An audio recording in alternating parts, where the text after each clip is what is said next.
25 years, can you believe it? Wow. It's hard to convey what's happened in this community in a 3.5-minute video, but hopefully you saw just a bit of the progress. It's amazing to me that we estimate that over 100,000 people have been served on this very campus since 1993. Thousands of transformed lives, hundreds of restored families, and a local economy that's a whole lot better today than it was back then. But you know what? We would not be here without the sacrificial giving of so many of you in this audience. It's always a risk to start thanking people, but I'm just dumb enough to do it anyway. So here goes. I've got to thank a few people. I'm going to ask you to stand when either I call your name or you see your name on the screen behind me, but let's hold the applause until the end. And by the way, Amy Grant is here tonight. Wow!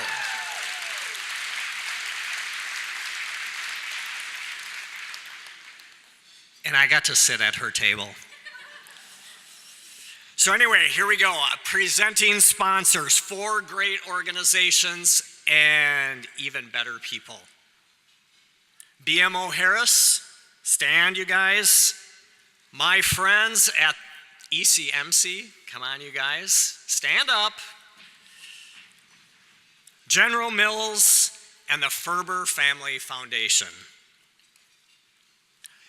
Keep standing, don't applaud yet. In a ceremony earlier tonight, we recognized 25 people that have played such an outsized role in bringing Urban Ventures to where they are today. If your name is up on the screen, will you please stand with us? I also want to acknowledge our current and past board members.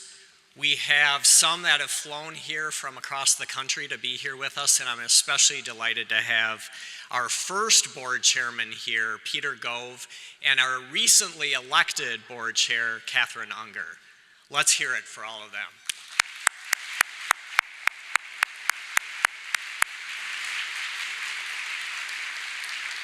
And lucky you, you get to sit down. Thank you. Some wise parent said one time that it takes a village to raise a child. Well, we have a village here with us tonight. We have so many church and other nonprofit partners, and then some amazing schools. If you are one of our church partners, nonprofit, a school, will you please stand? I especially want to draw your attention to my buddy, the head of school at Cristo Rey Jesuit High School, sitting here in the front, Jeb Myers, Carolyn Smallwood from Way to Grow, Matt Arnold from Green Central, Michael Rogers from Risen Christ, and Russ Gregg, and a whole table full of Hope Academy people. Thank you all so much for all that you do.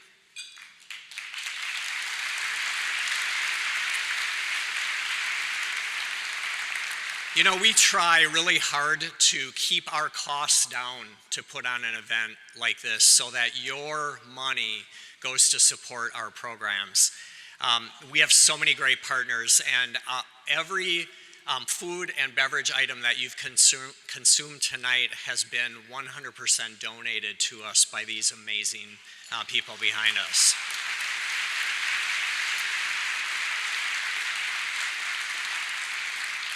So they're going to be really mad at me if you don't go to their restaurants or hire them for catering. So come on, help me out. And then I also want to thank our media partners, KSTP, KTIS, and MSP Magazine. Thank you all very much.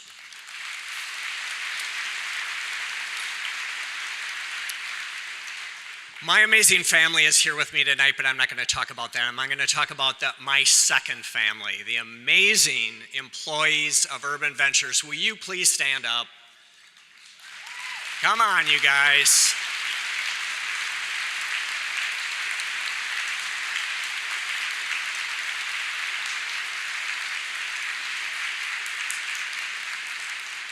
they're all out wandering around working. But, every organization has great people. I put these guys up against any of your people any day. They're awesome.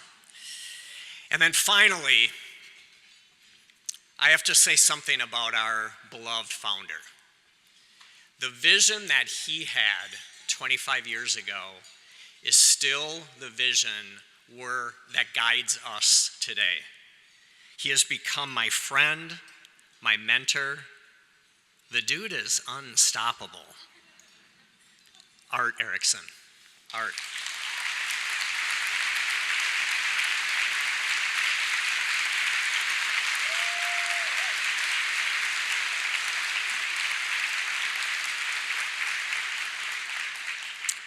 Well, as much fun as it is to celebrate the past, I'm actually hoping that that's not why you came tonight.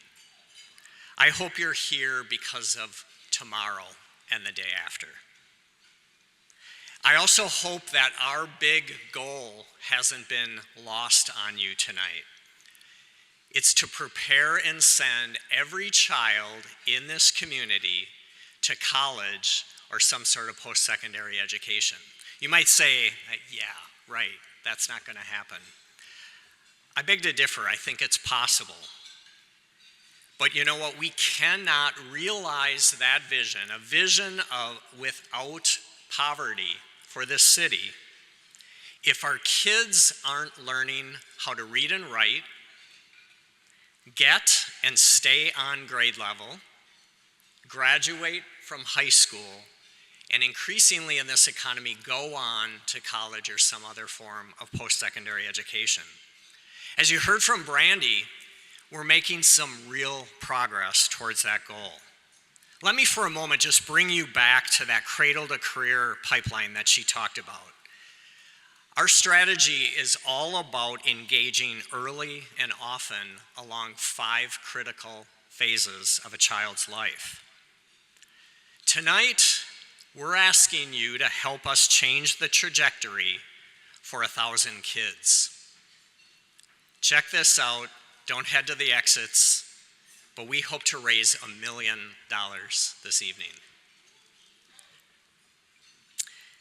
750 of those 1,000 kids are already enrolled in programming at Urban Ventures and coming at least weekly. So we want to unlock tonight 250 new openings in our pipeline and pay for those 750 that are already enrolled. Brandy explained our pipeline in terms of our strategy. Now I want to explain it in terms of our people, because it's people that every dollar you commit to us tonight will support.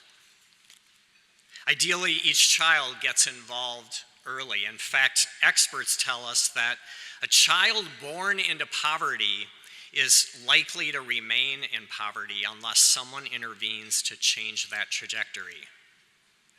So to increase the opportunity to intervention and to start earlier, we began a new prenatal program just last year for pregnant moms.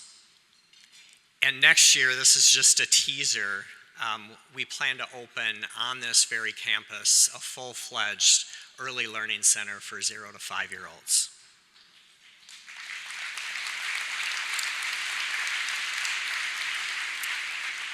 So if we were to look at this pipeline, and let's use a fictitious little boy to walk us through what this looks like. We'll call him Benjamin. Let's assume he enrolls in that early learning center and graduates from it kindergarten ready. You heard from Brandy how few are kindergarten ready coming out of this community. He then goes on to one of the neighborhood elementary schools while his parents enroll in our parenting program. Then as he is in elementary school, we seek to supplement the support he's getting there through our after-school programming. Programs that have been developed with input from parents and school officials. We offer fun programs like sports and music, urban farming. We have an emergent literacy program, and we have a really cool in-development program around technology, and then culinary arts and nutrition. By the time Benjamin, or now he probably wants to be called Ben, enters high school, mentoring becomes key. So we invite him to join one of our young life clubs where developing a deeper faith and relationships with other young men and women unfold. Then we get him connected to our college and career team. And if we've done our part and Ben has done his part, he's now eligible for one of the amazing 40 scholarships we're able to award with 6 of our partner schools for full ride, full need scholarships for 4 years. And then we support him while he's on campus to make sure that the statistics that Brandy alluded to, 95% on-time graduation, actually happens. So while I was talking, you saw Ben and his family meeting 8 members of the Urban Ventures team. Just those 8 people have 102 years of experience. But they just represent a small number of the wonderful staff at Urban Ventures and the 500 or so volunteers that help us do what we do. The work is not easy, but it's critical. But more importantly than that, it works.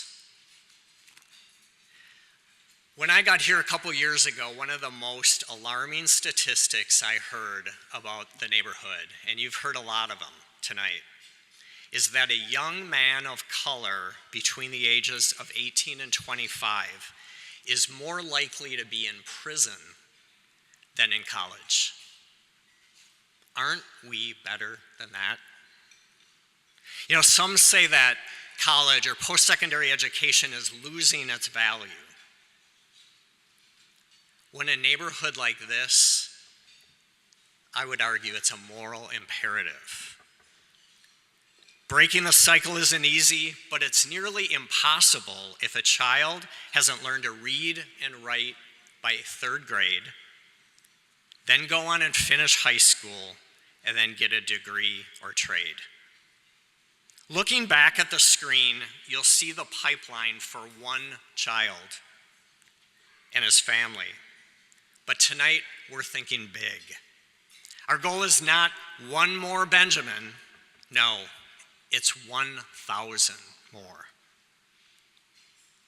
You know, I get asked, why, Dave, would you leave a corporate job at a great company to come and work in an organization in the Phillips neighborhood in South Minneapolis?